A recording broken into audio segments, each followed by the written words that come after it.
Hello everyone and welcome to day 1 of JoJomas. For those of you that are new subscribers this year and didn't go back and watch last year's uploads, you probably won't know what JoJomas is. So last year, for the 8 days leading up to Christmas, we went over every single main JoJo in order, and I talked about my favorite and least favorite moment from that character, starting with Jonathan and ending with Part 8 Josuke. So since people really enjoyed it and have been requesting for me to bring it back this year, here we are for 2017 JoJomas. And since we can't go over main JoJos again, we're going to be going over main villains, favorite and least favorite moments from them. So again, those of you that aren't familiar with JoJomas, these are pretty much just genuine unscripted videos that are fun things to do around the holidays. You know, whether it be Christmas you celebrate, Hanukkah, anything at all or nothing at all, you can still enjoy these uploads, and it's just, you know, fun things to do around the holidays, to incorporate talking about JoJo, and you guys get consecutive uploads for an entire week about all of the main villains. So again, JoJomas are just really fun videos to make during the holidays to celebrate and as well as talk about JoJo. So to start off this year, day 1, we will of course be talking about the legend himself, Dio Brando. So Dio Brando, the original bad boy, the original villain, just the one who started everything. Probably the most iconic villain in the series. Definitely the most iconic villain, but maybe even the most iconic character in JoJo's Bizarre Adventure, especially for the outside audience, for the people who are only exposed to the series through terrible memes like that it was I, Dio, Enzo Worldo. Those alone have probably turned off so many people to the series, but Dio has gotten around so much so that even Arby's is a fan of Dio. And Dio, like, Araki says he doesn't like him that much, but I really think he's lying about that. Did you guys know that Dio Brando is mentioned and seen in every single part of JoJo except for the alternate universe shift, as he's not really a character, but he is in the form of Diego Brando, and he's in part 7 too. So if you're counting Diego Brando as sort of, you know, Dio in alternate universe, which he is, Dio is in every single part of JoJo except part 8. And part 8 isn't even done yet, so maybe Dio will come back and be, you know, a villain for another part. Probably won't happen, but maybe we'll see a Brando in future parts of JoJo, or at least in part 8. But maybe Kato will reveal her last name as Brando or something, and then we'll be like, oh, a female Dio, final villain of part 8. But anyways, so Dio Brando, the original guy.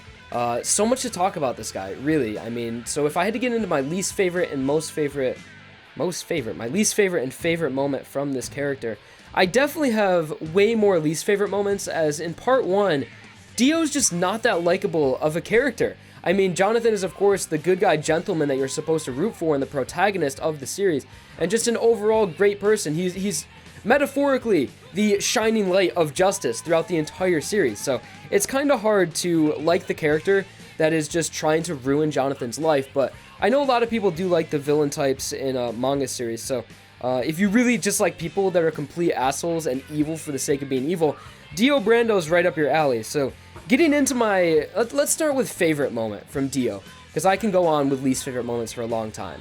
My favorite moment is still sort of one of my least favorite. It's when he initially turns into a vampire in the Joestar mansion, after killing George Joestar and throwing on the mask and then just murdering everyone. It's sort of, you know, as he says, like, you know, I'm throwing away my humanity, JoJo. It really is what I liked about that scene, because it's, you know, Dio was just cosmic evil for the entire series. It's like, there wasn't really an explanation for Dio's, you know, just negative energy and just him being a terrible person. Of course he had a bad upbringing, but Dio was just naturally born evil.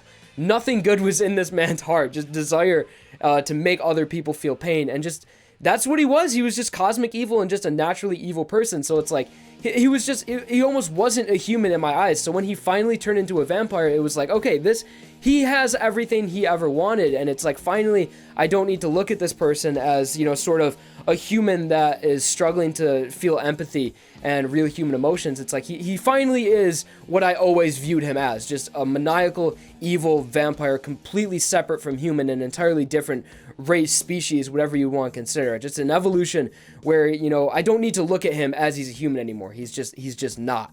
And just that entire scene with the Joestar mansion, his fight versus Jonathan, was one of my favorite episodes in Phantom Blood. I believe it was episode 3, and maybe somewhat a 4, but just that entire scene with the mansion was awesome.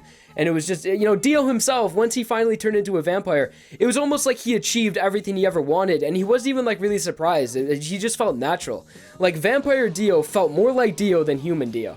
if that makes any sense. Once he started killing people, and once he had the physical power to match his malice of his actual intent and what was inside his mind, it just looked so natural for him to be that way, as if he had experienced this before, or he just knew what he was doing. And it's like, okay, this is what Dio was supposed to be, and he's finally achieved this. And it's just like, okay, I like this Dio way more than the human Dio that was just like, this guy's such an asshole.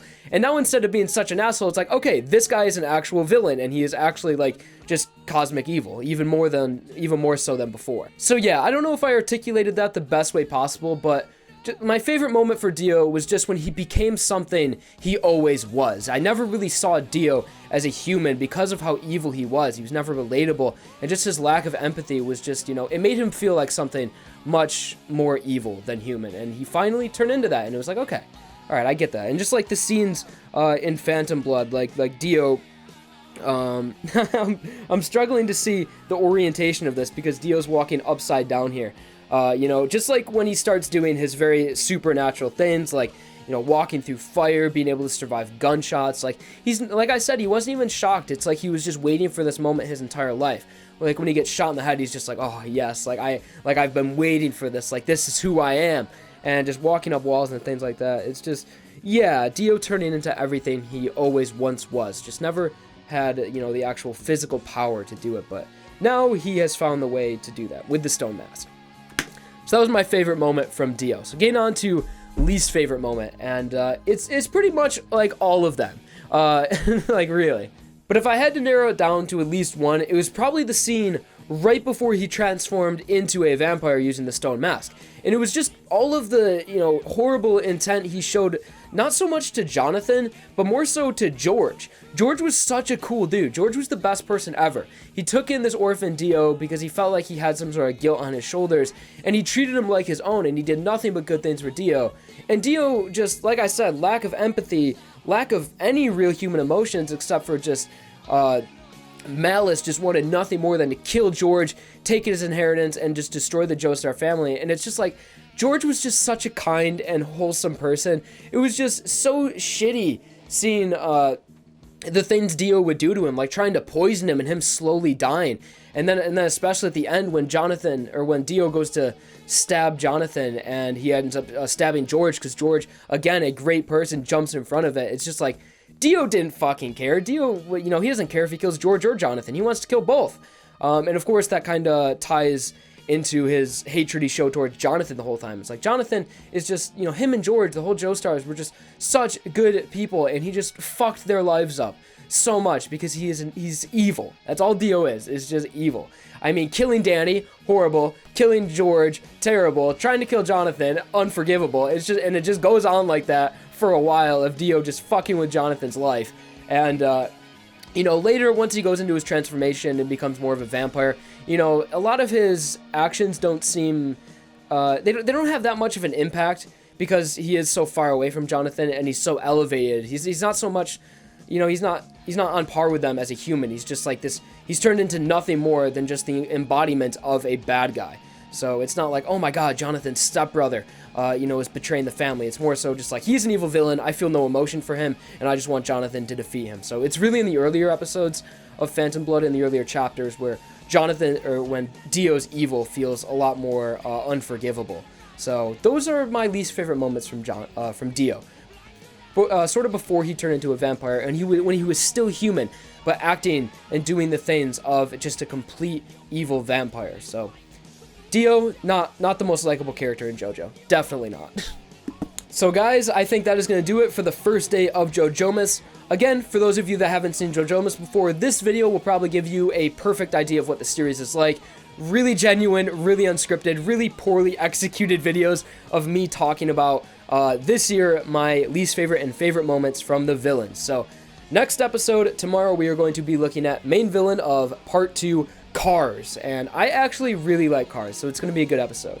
Hopefully you guys enjoyed JoJomas. So many of you guys wanted me to bring it back this year, and so many of you guys were looking forward to me talking about the villains. So again, this is just a series to celebrate the holidays, whatever you celebrate, and as well as talk about JoJo.